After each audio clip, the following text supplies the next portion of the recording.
dances above the death cries of 300 men.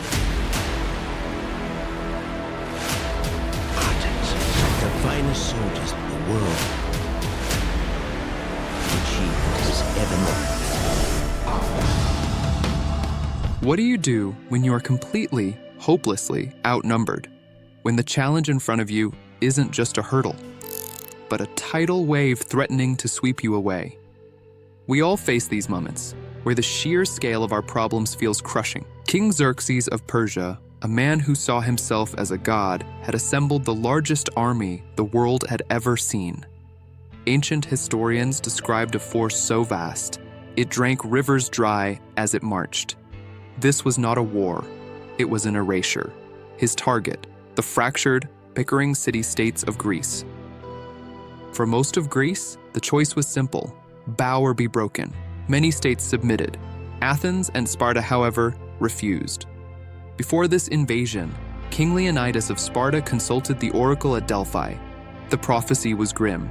Either a Spartan king must die, or their lands would be ravaged. Leonidas heard a death sentence, but he chose to see a path. He knew he couldn't win a conventional war.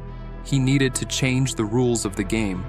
He chose a narrow coastal pass called Thermopylae, the Hot Gates, a bottleneck where the Persian numbers would count for nothing.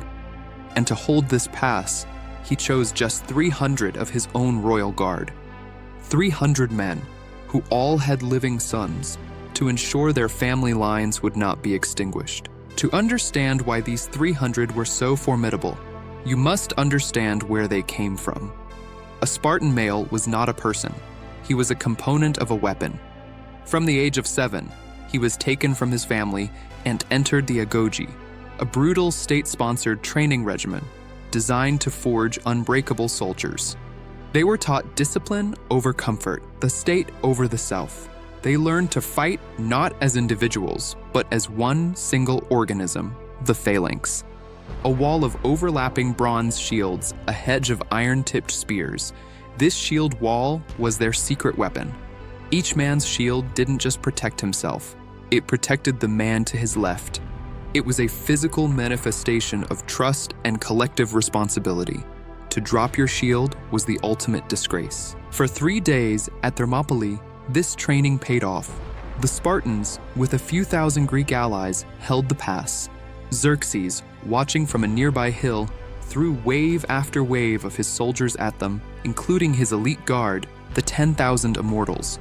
And wave after wave broke against the Spartan shields like water on rock. The Spartans weren't just warriors, they were a system.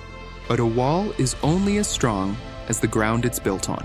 The Persians found a crack, not in the shield wall, but in human nature. A local Greek named Ephialtes, hoping for a reward, revealed a hidden mountain path that would allow the Persians to bypass the Hot Gates and surround the Greeks. When Leonidas learned of the betrayal, he knew the battle was lost. The physical fight was over.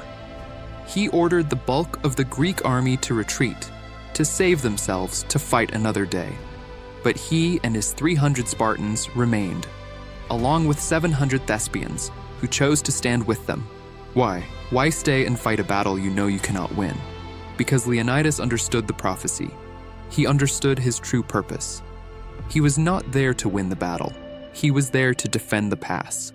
His goal shifted from physical victory to a symbolic one, to make a stand so courageous, so absolute, that it would ignite the soul of Greece. His purpose was to become a legend. You are facing your own Persian army, the impossible deadline, the overwhelming debt, the fear of failure. Your instinct is to fight the whole army at once, and you are exhausted. The Spartan mindset offers a better way. 3 principles to face your own impossible odds. First, find your shield wall. A Spartan never fought alone. His strength came from the man to his left and right.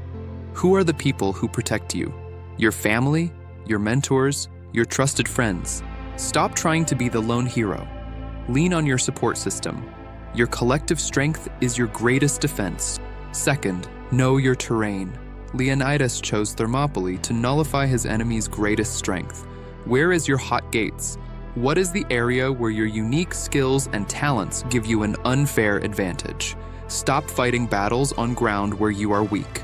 Focus your energy where you are strongest. Play your game, not theirs. And third, identify the spear point. When the moment came, the Spartans didn't just defend, they attacked with focused ferocity. What is the one critical action, the spear point, that will make the most impact right now? It's not the 100 items on your to-do list. It's the one crucial task. Making that sales call, writing that first chapter, having that difficult conversation. This is your pass. Defend it with everything you have. The 300 Spartans were all killed. They lost the battle. But news of their sacrifice spread like wildfire. It unified the fractured Greeks. It showed them that gods could bleed. This legendary stand directly inspired the victories that followed, sating Western civilization. Their loss was the ultimate victory.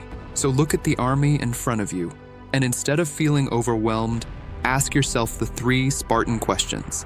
Who is my shield wall? Where is my terrain?